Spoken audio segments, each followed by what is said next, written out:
Today we're revisiting the Society 4.0 series, and we're going to talk about the most central part of it, which is the Human 4.0. And I'm talking about it with my guest, Paul van Schaik. Hi, nice to meet you.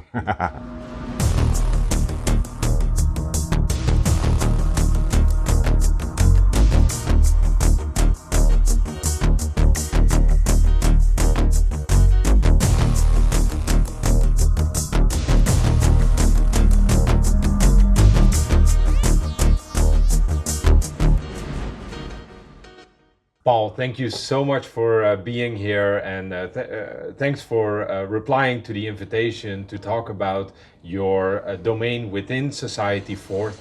And your domain is to further the concept of the Human 4.0, which means it's the human that lives in Society 4.0, or the fourth society. And could you explain a little bit about what that entails?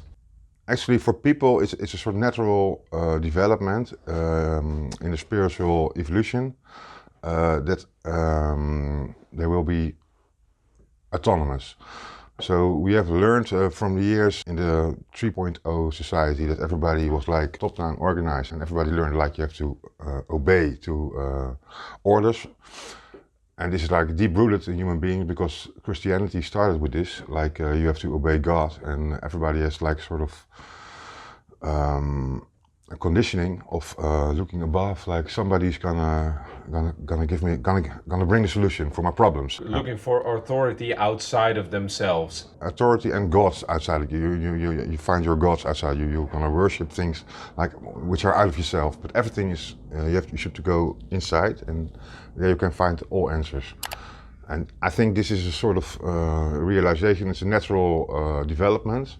And I'm glad I met Bob DeWitt because his vision on what this will mean for society is like I couldn't imagine a better way of expressing this this development. The important thing for humans is to be this autonomous person, and this is actually it's more easy than you think because it's only one change in consciousness to reach this next step in evolution, like climbing up the ladder of consciousness and coming into the higher point. We follow the scale of consciousness of David Hawkins. He's an American psychiatrist,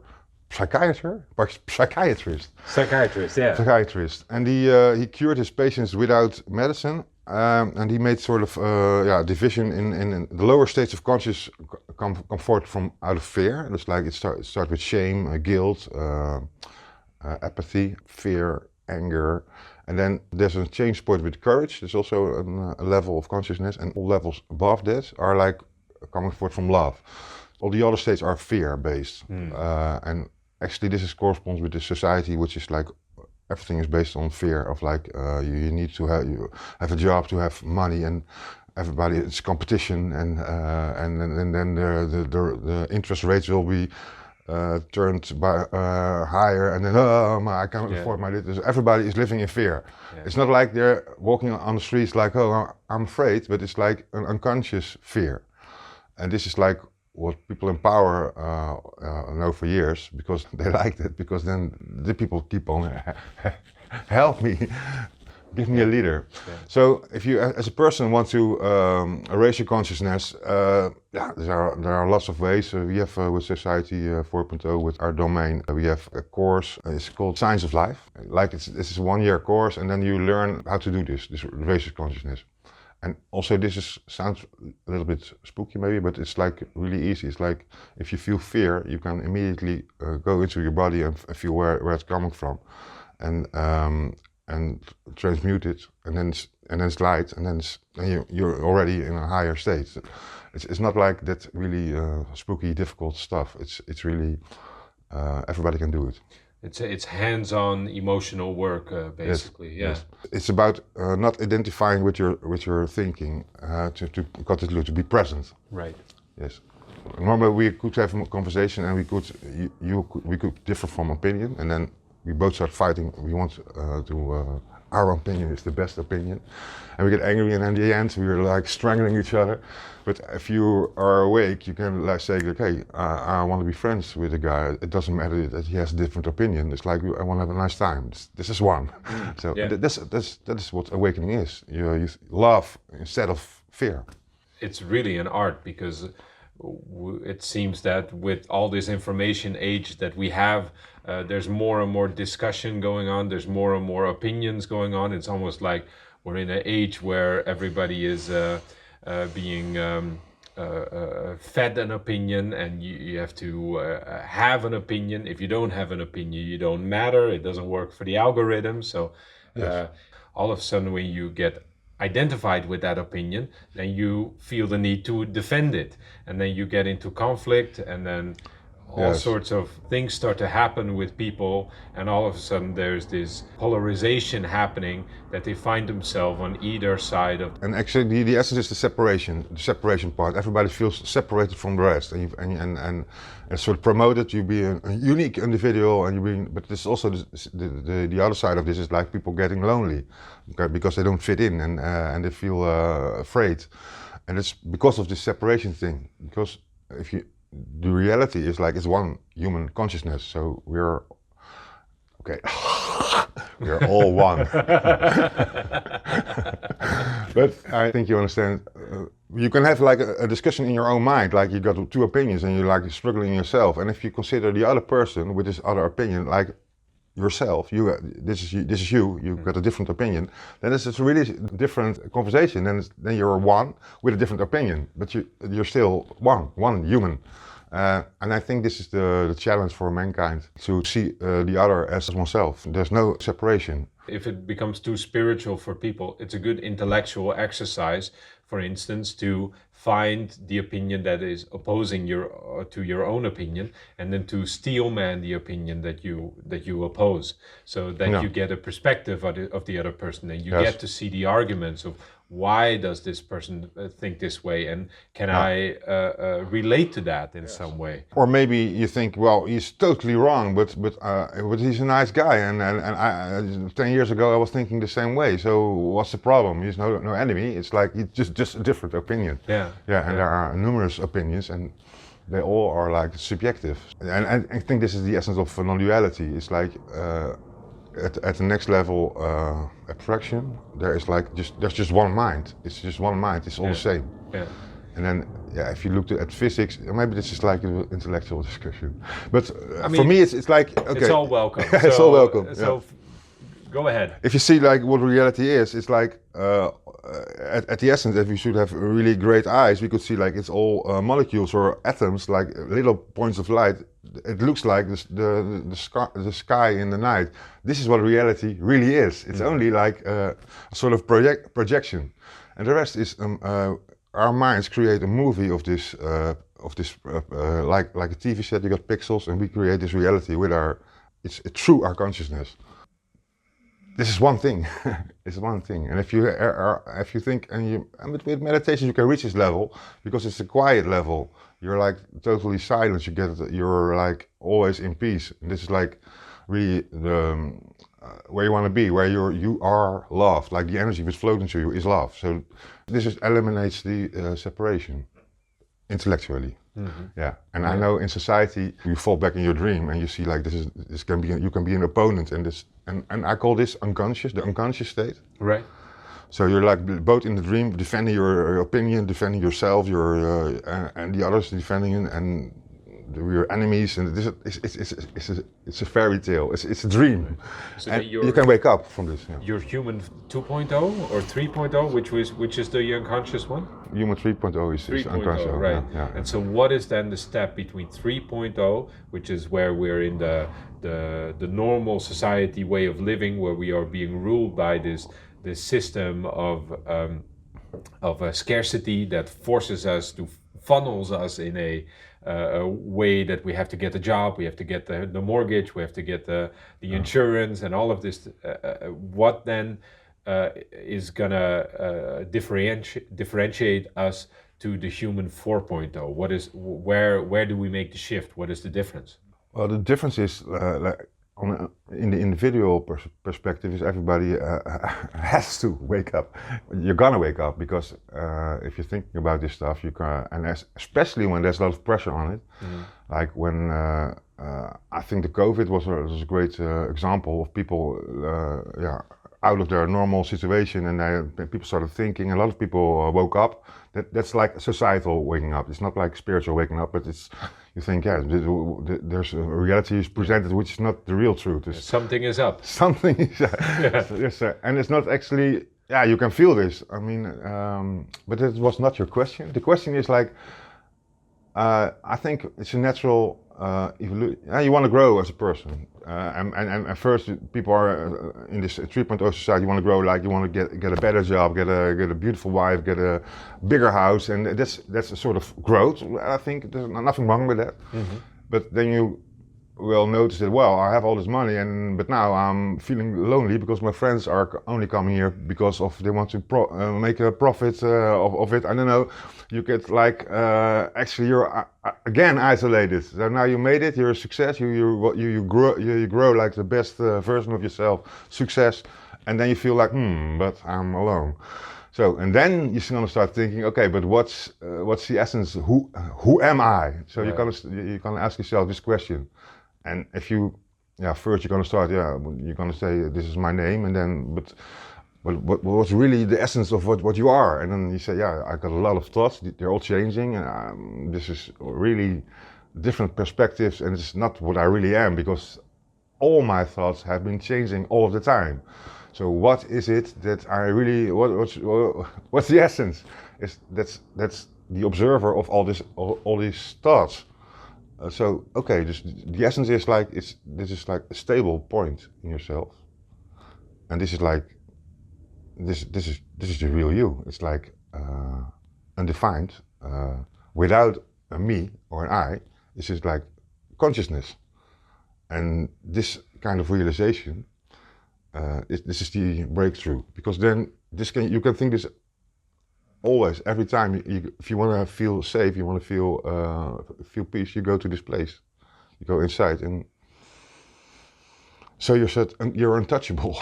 So it's like finding the voice within that fills the void. Yes, and it's not that the first time people told me, you have to go inside, then you say, what are you saying? Go inside? Inside of what? What are you talking about? It's really strange.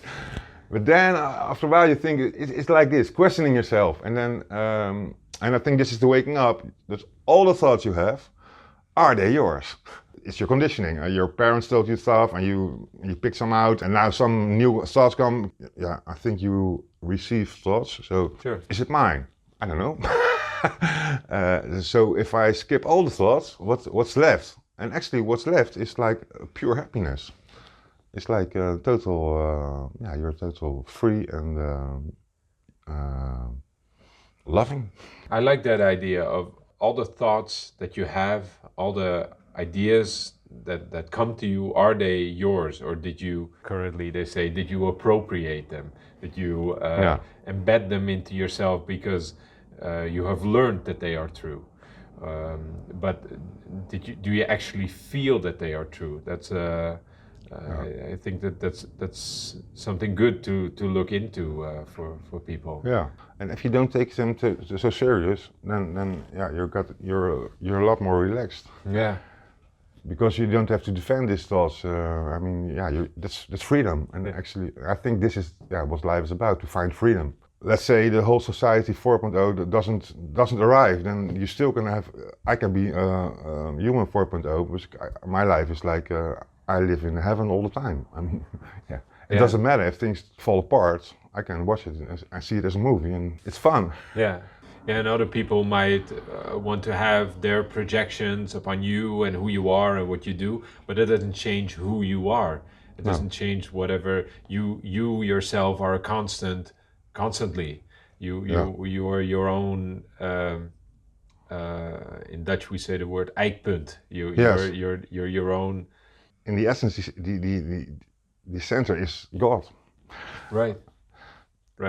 Or like what nowadays we call source. We know there's 3 dimensions, And the next step, they say the fourth is time, but I think it's not time. The fourth is movement, change, and end time, and is all appearing in your head. So the fourth dimension is like 3 dimensions, and then there's a dimension you know about. This is compressing on the 4 dimensions. This is source. Right. Yeah. And you can't because you can't step in that. You never will know this.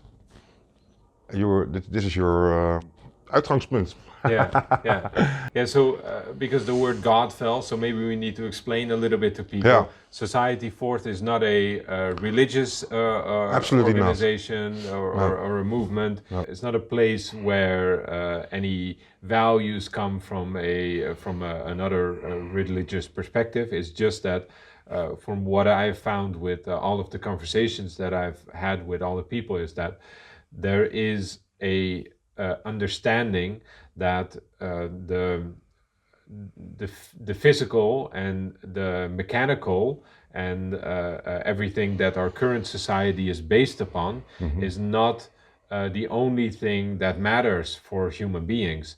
There are things beyond that that are very relevant in our day-to-day lives. And from what I understand, the Society Fourth is trying to provide a more holistic framework in which all of that can exist or is able to exist. I understand you've started very practically on trying to explain this to people. By introducing a website. Yes. Could you tell a little bit about that, about what you're doing there? Yes. Perhaps so we can look at it, and I will, for our international people, I will translate it to English. Actually, we have like what we offer is like helping people with raising their consciousness, for this awakening process. And we have like 8 coaches at the moment. They can help you with it. We have like this Science of Life course. We organize retreats. That's actually where I met Bob at a retreat. We have what do we have more? We have like every month there's a sort of celebration. It's called Mensviering. Oh, it's so funny. It's like we write it with 4, but this will not work in English. So it's celebration of humanity. Yeah. Vier is the word for 4. Yes, but the thought behind it is like people used to go to a church and there was like somebody who's telling them this is how reality works. Yes. And we're saying like, okay, we come together and we want to know how reality works, and we talk about this. Like what's the meaning of all this? Like and the most important thing for human happiness is like have your social relationships and giving meaning to your life. This is like the most important 2 aspects of happiness. So this is actually meant for this. So you can talk about this and how to raise your consciousness. What do you mean like love, hate? How can you transform all fears and stuff like that? So that's why we talk about this and have a fun time. This I think because we started this conversation about the religion, and I think I have a thing to say about that is like if you consider like Buddhism and Christianity, they all have in common that there's this figure, the character is the awakened personality. So Buddha is the awakened one. Christianity has Jesus Christ is the awakened one. Yeah. And Church says like you have to worship this Christ, but what the essence of this teachings is, be the awakened one. And the awakened one, what does an awakened person do? He forgives everybody, and he accepts the situation as it is. It's only 2 things. Like you walk away, you say something bad about me, and if I go home and I think, but if I forgive you, I'm free. And the famous saying, "Turn the other cheek." Yeah. But this, turn the other cheek. I don't think it's like you hit me. Hit me again. No. No, I will hit you back. But it's more like, but the principle is like you forgive somebody immediately, and then you're free of this anger, which is inside you. You got the anger, so This is like helping you of feeling good. And the other point is accepting the situation where you're in. When you're like struggling against what's going on, you feel anger again. What you want to change it, you don't accept it. Like it's this. You're sitting here, and this is the reality. I accept this. There's coffee when it's empty. There's no big problem. You accept like how it is. It's like only two little. It's not little. It's really big. And if you follow this, it's not like you're like a saint, but you're happy. You're in control of your environment, of your feelings. Yes. Yeah. It's freedom. So I can get mad about how church could not understand this metaphor. It's a personification of God in man. So if you do this, then you're free. Yeah. That's all, and it's really a simple. And these stories are like Jesus on the cross. It's not like there was a man and he was.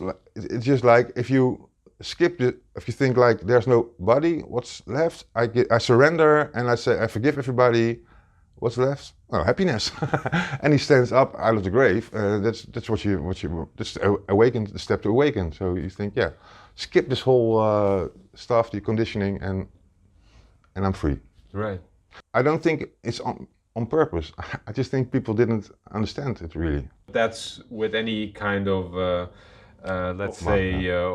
organized way of groupthink, is that there's always somebody who comes to think about, well, if there is a way to steer a group, then that means that there must be power on top of that group, and then manipulation comes in, and so forth. There we have the entire history of man. Yeah. So, that's true. Yeah, but actually, this kind of power is coming forth from fear, because you want to control the situation. Right. I just told you have to surrender to the situation, but they want to control the situation. That's all fear, and that's fear against fear. Like the people are afraid, and the people who are in power are afraid of losing their power, and it's one. So are you saying that if we are surrendering to control, that means that we get released from that control? I think if you surrender, we will say like, what's this control? I don't take it seriously, because only at the moment when there's a policeman hitting you on the head, then you can't start thinking, there's somebody who has power. But the rest of the time you can ignore it. And if all people start ignoring it, I don't read papers because I think it's a sort of manipulated bullshit, but it was like 600 billion euros they want to give for war. It's my money, I have to say something about it. I don't want my money to go to war. So my right should be, I can say no to this. Yeah. And I think if a lot of people say, our right, like 250 million Europeans say, it's my right to say no, it's going to be no. It's over, war. Yeah. It's that simple. But people are, because they're in the modus of being controlled and doing what you're told, they think they don't have the power to stop this. But if all these people say like, we don't want our money to spend to this war, and we just say on the Facebook, we don't want it, I think it's not going to happen. I think it's that easy. That's an interesting way of looking at it, because I know a lot of people who think that by putting a lot of stuff on our social media and on platforms and being active there, it kind of becomes like a void, and it doesn't matter what happens in the real life anymore. But you think because it's an expression for what it actually is that you want, that it has some power, or at least it has enough power to at least negate the consequences of control, because you are forming a secure bubble of am I I think I understand what you mean, but I haven't. It was like an idea that came up to me now when you asked me. Right. I don't know if it's true. I see. I don't know if it's true, but I think so, because we are all living in this system and we are used to it works like that, and we can't change it. It's like you can't change yourself. People say like, I'm like that. I'm like somebody who wakes up at 11 every morning. That's just the way I am. That's the way you are. You can change it. And everything you say about yourself is that's who I am. Is you can change it. It's like that's bullshit. Yeah. So if you want to change society, you can change it. But because of the separation and people against each other, you will not feel the unity to do it together. That could be like a really objection. But I think if there, it's like when Martin Luther King said, I don't like this separation of the races. And then there was over. It happened. The wall, Berlin. It was like years, like the separation between the East and West. And I remember it was in the 90s. I looked at the television and, it's gone. Yeah, it can be really easy. Yeah, and the wall is interesting. It happened in my lifetime. I was only 2 years old. So I never really experienced that for myself, but I know the history, and I know that there was a long period before that when the communist regime was really crumbling from the inside, and it was still holding strong, and it was still holding up. And for the outside, it looked like it was still intact. The whole system was intact. But from the inside, it was eroding and crumbling to pieces. And at some point, it was just done, and people just came through the wall. But this is what's happening with capitalism at the moment. It's crumbling because like there's too much interest. What do you call it? This inflation. Yes. Yeah, it's going to skyrocket. Just at some point, you can just like logical thinking. If you keep on printing money, it's going to use its value. So the whole system, which is based on as much profit as you can, is like it's a wrong system. Yeah. You can imagine this. If your only aim is to have as much profit, in nature, everybody, if an animal has more than he can eat or something, he gives it away. This is pure natural to share. Yeah. And because of our system, which is everybody get like want to have as much profit as possible, then the people who are the best in making are also in control of society, because they are like the best. You have to be a little bit of a psychopath, because if profit is your only aim, then you're not thinking about the environment, people. You're thinking about profit. So you can get mad at these people, but actually they are like the best in making money, and they are a success. So it is not like they're within that system. They function as the system is designed. The system asking that from them. How do you do this as good as possible? Well, like me, like I do, and that's not thinking. Be ruthless. Be ruthless. Yes, I like the example of nature, because you have the squirrel, for instance. The squirrel, he gathers hazelnuts everywhere, and he buries them at one place, so he has enough for winter. And then he has enough. He has an abundance of food. And if you equate this to a capitalistic system, that would mean he would eat all the food at some point, because everything that he gathered, he will gather all of that so he can accumulate. But that's not how the squirrel works. What the squirrel does, he only eats the things that he remembers where he put it. Okay. And then there's stuff where he completely forgot that he put it. And then what happens with the nuts that he buried? A new tree grows. And so that gives then abundance again for next generations and all of that. But that squirrel is missing that ruthless type of everything is for me. And you see like how beautiful nature is, and we are nature. Like Spinoza already told this, like he said, it's not like it's a sort of outside God who is doing it. We are God, we are nature. Nature, God is the same thing. Yeah. There are like principles who work beautiful design. So. And I think the last, not because of the capitalism, but that was the best system for that time, for the new industry. And you say like, now it's crumbling, and now we need something new. And it's not like, oh, you don't want capitalism, you're a communist. No, that's one option. Communism is another, and then there are thousands other options of mixtures of these systems. But people can't imagine like how it could be different, because it's difficult. For example, money isn't needed. It's like, but if you tell people, well, it's not needed, they're like I don't take away money.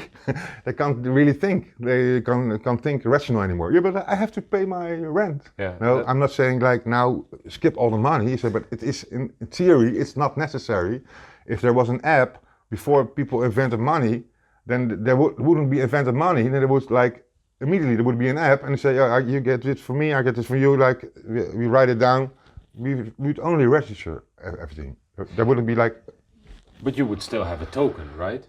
Yeah, some token. Some yeah, exactly. So. But maybe even that's not needed. I have contributed some worth to society. We write it down. You have 10, you read 12, and then like it's on one melting pot, and everybody's gonna do what he wants. Sure. Totally freedom, and at the end you say like, oh, you didn't do enough for society. I don't think you will do that because everybody is doing what he wants, and it will be like a total. Everybody will be much more happier. I think this is possibility, but I think for me it's like important if people just talk about this. Just talk about this option. Would it be possible? Like in Corona time, I wrote a novel about could this be an act of war? I just thought, wow, that would make a nice story. And then I wrote this novel, and actually all the things what I wrote are happening now, but it was banned. So why can I think what I want to think? Yeah. And it's like a good thing to just investigate. I'm a journalist, so investigate it. Interesting. So I would say a ban is the best publicity for your book that you can have. Well, if it would be loud in all papers and in all, but it was completely right. You don't like when at that moment ripped out with the roots. Yeah. And I don't actually I don't mind, but it was like okay, well this is going on. It's something. It's true. Yeah. Can you tell a little bit more about yourself? Because we skipped the whole part about what it is that you're doing. You're a writer, novelist. You're a journalist. Yes. You're a motivational speaker. Musician. You're an artist of all sorts, all trades. What is it that that is your muse? What is it that always drives you forward in life, that you say like, well, this is where I find my inspiration to do whatever it is that I want to do? Yeah, actually it's just like I love life and I want to do this and I want to do that and I like this and I want to do that and have a full experience. It's like, actually I think this is heaven. It's like you die and then it's like totally boring and you want, let me be born on earth. And now we're here and we saying to each other, I don't like it, it's bad weather. But it's like, it's a wonder, living here, this is heaven. Yeah. So this is my motivation to say to people to enjoy, make the most of it and enjoy life. And then it's what your natural. When I was like this, 7 years old, I was all totally addicted to music. So it's a logical step to become a musician. And then you have ideas you want to write. Yeah, it's just what natural comes up, and you're going to do that. Yeah. But, there's a lot of people these days. They battle with depression. They battle with a lot of. Things that come with the society that we live in. Are there keys to unlock parts in themselves? Are there ways that things that people can do by finding something within themselves and to really get at least some motivation going for something that motivates them, even if it's for 1 hour a day in the life where they still have to work within a machine, or they still have to earn income because they're in a position where life is such. But is there an open door that people can walk through there where they will find something better on the other side? Yes, of course there is. When people have depression, like when it's really like a medical thing, like there's not enough endorphins and the stuff. I can't say like if you do this then it will finish. Maybe medication is needed. I don't know. Yes. But normally, like being depressed is in a lot of cases, people get sick if they're doing the work they're not fit into. They're working because they need money, and they're doing something that they don't like. And there comes a boss and says, "You have to do this," and I don't want it. I have to do it. I have to need. So you're constantly doing something which you don't want. This is like people get MS, they get cancer, they get all sorts of. The body is going to struggle against this, against the mind. Like, I'm not supposed to do this. And I think this is the most important lesson to do what you like. Just what do you like? As a kid, what did you play? What was you doing? You were building, you were like football, I don't know what you were. But yeah, this is like you were at the purest form because society couldn't not influence you that much. And there's something there what you want to do, and you're going to do this, and then you're going to be happy. I think it's that easy. Yeah. Yeah. But okay, and then it might be that's just like you're taking a risk of not getting this income, and that is like the you have to have courage to do this. So I can imagine that people will not do it, and I want to say you have to do it, but I can imagine this. Yeah. But I think this is the cause. And now we're in a time like with the AI, it's going to be wonderful. All the silly jobs are not needed anymore. So you don't have to do this. An office job is like totally bullshit. But even lawyers, doctors, actually, I can do anything. So there's going to be a lot of spare time for people. And then, again, do what you like and make the most of yourself. And if you do what you like and everybody does, then you're like nice company. You're a gift to society because you're feeling good. You're spreading the positive energy because you love life. People want to be with you. This is your contribution to society is being happy yourself. Yeah, I think it's that way. Yeah. When women entered the workforce, for instance, there was also this thought that, oh well, there will be much more free time, men and women will share their free time when because there's more people in the labor market, so there will be less work to divide between people. But then the prices were started rising, and then it was needed to work both and to have this normal income. And now it's impossible to get away from it. So it's almost like you need to force yourself in the situation where you actually are allowing yourself to be whoever you need to be or whoever you want to be, because otherwise the system surrounding you is it's never going to change. It's never going to work. That's true. So it's almost like you have to be a rebel. You have to be. Yeah. You have to guide the collapse of society in some form. That's a nice way of saying it. Because otherwise the collapse will destroy you. Never happen. Maybe it will never happen. That's true. Yeah. Yeah, exactly. Yeah. Maybe that's like this. That's a fear of all alternative. Like this power elite, their control stuff they're gonna win.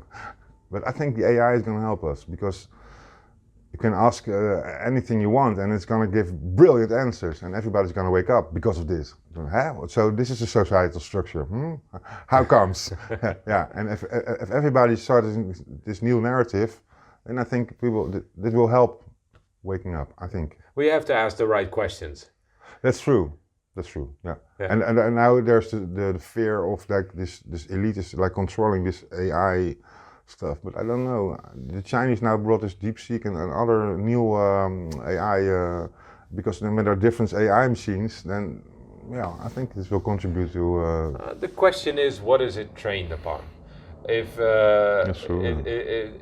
bullshit goes in, then bullshit comes out. That's true. Yeah. But also, it's like this. So never worship gods outside of yourself. So never worship the AI. Never, because that's the next thing you're gonna worship. This is worship gods outside of yourself. Like all the information which you can find inside of yourself. It's like you need an answer. You have a problem. You do meditating, or you just fall asleep, and next morning there comes the answer. Did you make this solution? No, it's just like how consciousness is programmed. If you ask a question, you get an answer, and you can get like all difficult answers. Like AI can make measures and know how much the sun and everything, but Why you want to know? You don't want to know. Yeah. You want to know how to be happy. So, well, it's like easy information. You don't need to be like the brightest kid. Why? What's all this information worth? Maybe to get a nice job, but it was the old days. Yeah. Yeah. Then, but knowledge is not like everything, and a lot of people in society are. I've seen this. They're all like high IQ. What's it called? Like when you have above 150. You're sort of brilliant above thinkers. an normal intellectual capacity. Yeah, all these guys who started wrote in the book of Bob are like guys like that, like really smart. Yes. And they come up with a book and they come up with a vision. Yeah. But to make the vision work, you don't need, especially to be bright. You understand? Like I don't want to be like pushed down by the boss, and it's like a feeling. I want to be free. Yeah. That's all the whole thing, and so the intelligence is not like really what's gonna. It's not a god. Your intelligence. It's not. You don't have to worship your intelligence as a god. It's not like that. No. I don't think so. It's nice to have smart people around who think a better solution to problems. Of course, that's their contribution. Yeah. And I think truth seeking is, as an art, is also very important in that we need to create a, let's say, sixth sense for, okay, what is actually truth, what resonates with me and what doesn't resonate with me. And I think it has to do with the emotional part a lot, with finding out what if your sources are correct, if your feed of information fits you. I've been informed by a lot of different things, and at some point I was like, oh, that door, I'm closing that door right now, because it's not it's either it's been enough, or I've understood it completely, or it's like, well, I think this other source of information is richer, or it's more in depth, and I think that But is. it's a feeling. It is, yes. It's a feeling. It's like an inner compass. Yeah, it's an inner knowing. Yes. I need that information. I don't need that. It's like it's a feeling. Yeah, it's beyond thinking. Yeah. I presume. Yeah, it's not. I don't give guarantees, but I think it's like that. Yeah. I like the thinker Jiddu Krishnamurti, and he says like truth is a pathless land. It's also changing. For now, something can be the truth, but this can change. It's like not the mind of the universe is also changing. It's not. There's no. Nothing lasts forever. There's no. It's all subjective. Yeah.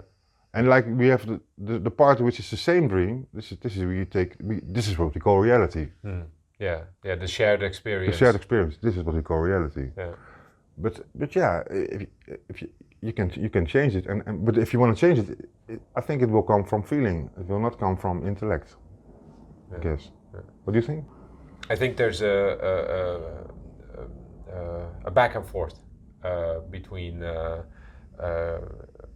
There's a tandem, like of feeling and thinking and. Yeah, and experiencing experiencing is something that goes inward and outward. I think that all basic principles in our reality work on the mechanism of yin and yang, and I think the holy grail of living in our reality is finding balance. And it's like being able to hold yin and yang in the same hand at the same time. Yeah. And a lot of that's what we try to do on my channel as well, is hold science and religion in the same hand at the same time. Okay. Hold the physical and the metaphysical in the same hand at the same time. And this goes with a lot of things. I talk a lot about training with physical training, but then there's also mental training, and all of these things, they are all within you as one being. You are a being that exists out of different extremes. You have a left brain and you have a right brain, and you are here to experience both of them. And so that's my philosophy. Yes, and I think like what's the one who's connecting all these different types in your personality like this? There must be like one. What's this mix? That's the singularity. That is the thing that's in you that defines you of who you are. That is why you are you and I am me. I love to think about this stuff, and but also I like to have that a little bit, make it a little bit practical. I have done some philosophy study, and then you see like philosophy is like people want to show like how intelligent they are, and you get like all sorts of constructs which might be true or not. So what's the use of this? Like, and this is why I came to spirituality, because then it's like it's about feeling. It's like this information. I need this information because I can be happy. It's really practical, actually. For me, you can utilize it. I think it's more practical information. Although people will say spirituality is like for they will say is vague. I don't know, people in yoga, and I think there is a lot of vagueness because all the yoga stuff and all the shit it's not necessary at all. But you can say the same thing if you're trying to live your life based on string theory. It's going to be very vague as well. Yeah, that's true. That's true. And I think I also for a hobby I also do. I like alchemy. And you come with some. You have also like you've got the great work and this the. All alchemists were like their search in life was like you have to find the philosopher's stone, and then I love this, like okay, I want to do this too. So you read all this book and then you come that's philosopher's stone. Consciousness is philosophy, and you have the answer, and this is like sort of. Wow! I just with stupid me. I just do. You ask yourself a question. You read some stuff, and then it's this.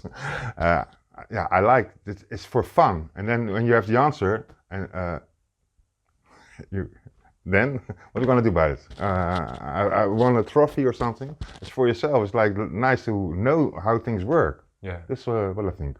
So one question that I wanted to ask you that I'm basically asking all of my guests is I'm moving down south to Europe, the south of Europe, and I want to reinstate myself in a place where I'm gonna live off-grid, where I'm gonna be completely self-sustaining for the most part, as far as I can get it.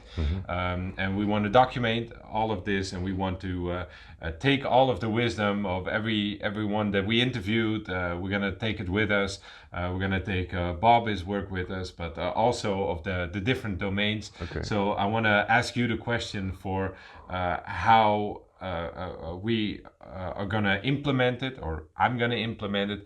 What would your advice be? What would the one thing be that you would give me as a nugget of advice? Well, whatever you do, make sure that you do this, because this is the most important thing for the new age that we're going to enter into, and this is the thing that will carry on to the future.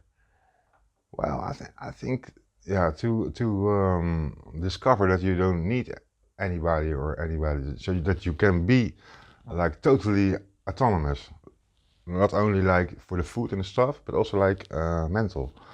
That you can, you're God. You will, if you think a lot about yourself, then you're like in connection with the whole universe, and there's like this, and this is inside you. So there, you don't have to worry. Never. Your freedom. You find freedom. I hope you will find freedom over there. Yeah. Maybe it's easier to find it there because you're not like. You've got all this stuff is going on here. You're watching TV and blah blah blah. But there you can be pure with yourself, and this answer will come up. I think. I don't know for sure, but I think. Yeah. So what was the advice?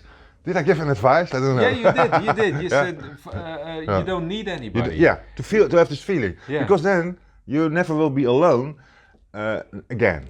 And if you never have the feeling of being alone, then you're free, because because you're scared of being alone, you do all sorts of stuff to go along with the crowd and doing the same things and not being yourself because you're scared of being alone, taking the wrong girlfriend because you don't want to be alone.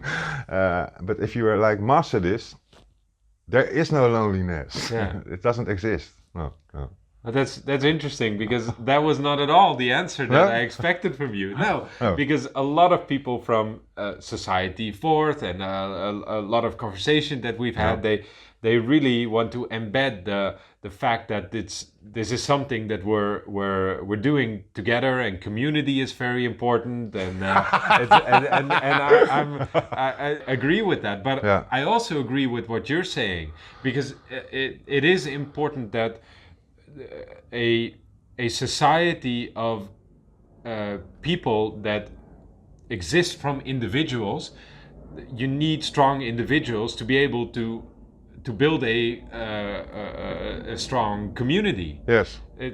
So it does make If sense. everybody is like can be alone, if everybody has his power and is like autonomous, you get a great society, because then everything adds up to. It's not like help me or like giving me this. It's everybody can just give, and that will be the only thing, and you will always be satisfied. I think this is like it will be like next step togetherness. Right. Yeah. Right. You Right. don't So- need each other, but it's all extra. Right. Yeah, I think this is a spiritual lesson. Yeah, Maybe. it's an interesting take, and it's an interesting like what comes first, and the first line is always yourself, and then once you're okay with yourself, you got everything figured out in your immediate zone, then you look and you're surrounded. And it's funny that you say this, because now I'm realizing this is the same for instance in survival. If you're in a survival situation, the first thing that you want to assess is, all right, am I okay? What do I have on me? How can I utilize what I have on me? What is then in my near surroundings? How can I utilize what's in my near surroundings? All the other people, and then you go further and further along. Yeah. And it's the same thing with permaculture, for instance. Okay, this is where I'm living. Okay, what do I need in my immediate surroundings? What is then, so What's really it's needed, always from the center out onwards, from the individual's perspective. Yes. So, so it's not at all what I expected, but now that you said it, it's like that completely makes sense. Yeah, it's also why there's also why love is such a difficult thing for people. Like the people say like I wanna I need a wife to be happy. No, you can be first find out how to be happy, and then it's extra, because you got like this needing love, like oh, where's my baby is gone, she's hurt me. yeah, why? Well, it is an important thing that we haven't really talked about, but you touch upon something that I think is really relevant for a lot of people. They have a feeling of wanting to unite with someone, but then in this world with dating apps and finding your true calling, and then finding something completely different and figuring that out, and meanwhile they feel alone already, and because they haven't unified their themselves within themselves, they haven't cultivated that being alone. Yes. They search for a support pillar, and they want to find that in another person. Also, needing something outside of yourself. I think this is like the most important verovering. You can. It's a conquering. Conquering, to understand this, you don't need anything. It's all yourself. Oh, all right. Nice. Is there anything that we've missed in this interview? Is there anything that you want to expand upon? Anything that you say that for all the people watching, this is what I hope that you take away from it for the future, for maybe on the website that you have, or anything? I could recommend to come to the course, like the Science of Life. I think that will be my recommendation. Like learn these things, how you can be independence. That's actually what it is. What's the URL? Well, like they can find it on mens4.nu. And it's mostly a Dutch website at this moment. Yes, but you brought me on the idea to we need a translation. We make it to two languages. I think this is needed. Yeah. Yeah. Well, we always we build for the future. So okay. Yeah. this interview will hopefully stay on for a long time. Yes. And by that time there might be an international version out there. I hope so. Yeah. Right.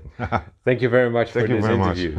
Yes. Really nice talking to you, man. Yeah. Thank you very much. Likewise, Paul. Okay. Thank you. Yeah. And the invitation extends to if you ever want to come down to Portugal. I would like this. Yeah. Invitation stands. I would really. Yeah. By the way, for all Society Fourth people, if we can start a colony over there, like self-supporting. That's really cool, man. Absolutely. Absolutely. Yeah. Great. Yeah. All right. If you like this interview, then please don't forget to give us that thumbs up. It really helps out the show. Also, if you want to be engaged as a community member, then we recommend that you write something down in the comments so we can respond to you and we can build that community together with you. So please write us something nice, helps out the algorithm too.